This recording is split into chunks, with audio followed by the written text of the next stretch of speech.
Sabe aquela sensação de que a vida parece que empacou? Como se a gente tivesse correndo, correndo, mas sem sair do lugar. Hoje a gente vai desvendar uma ideia bem simples, mas que é muito reveladora sobre por que isso acontece.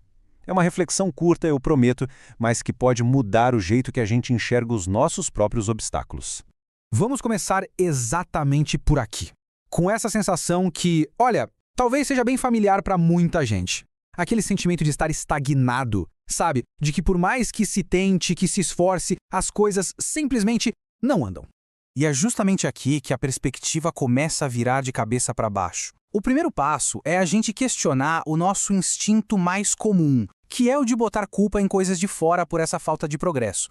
A questão é que a causa, de verdade, ela não vem de fora. Não é o destino, não é o universo, muito menos é simples azar.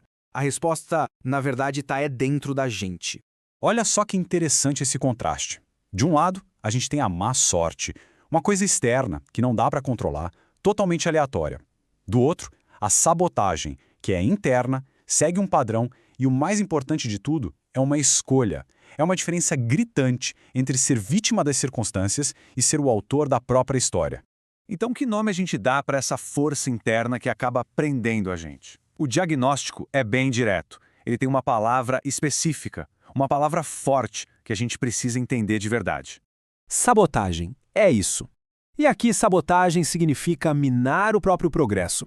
O ponto-chave, sabe, é que não se trata de um erro aqui e outro ali, um erro pontual. Não. É uma série de comportamentos que se repetem. É um padrão consistente que impede a pessoa de ir para frente. Tá, mas como é que essa sabotagem funciona na prática, no dia a dia? Quais são as peças, as engrenagens dessa máquina? Vamos ver em detalhes agora as ações bem concretas que formam esse ciclo vicioso. Esse padrão se apoia em 3 pilares. Primeiro, a distração no lugar da ação. É aquela fuga, sabe? Porque é mais fácil, porque é imediato, só para evitar o desconforto daquilo que realmente precisa ser feito. Muitas vezes por medo de não dar conta. Segundo, o gasto no lugar do investimento. E isso vale para tudo, tá? Tempo, energia, dinheiro. É a escolha de queimar recursos agora em prazeres que passam rápido, em vez de construir algo sólido para o futuro. E por fim, o terceiro, a espera no lugar da decisão. É aquela paralisia que dá na frente de escolhas importantes, deixando a inércia vencer. Tudo por medo de errar ou de ter que encarar o desconhecido que uma nova decisão pode trazer. Agora, a gente chega na parte mais desconfortável disso tudo. Aquele detalhe que torna esse ciclo tão perverso e, ao mesmo tempo, mas tão difícil de quebrar. E isso nos leva a uma pergunta que vai direto no núcleo mais doloroso e mais complexo desse processo todo. E aqui está a verdade mais dura.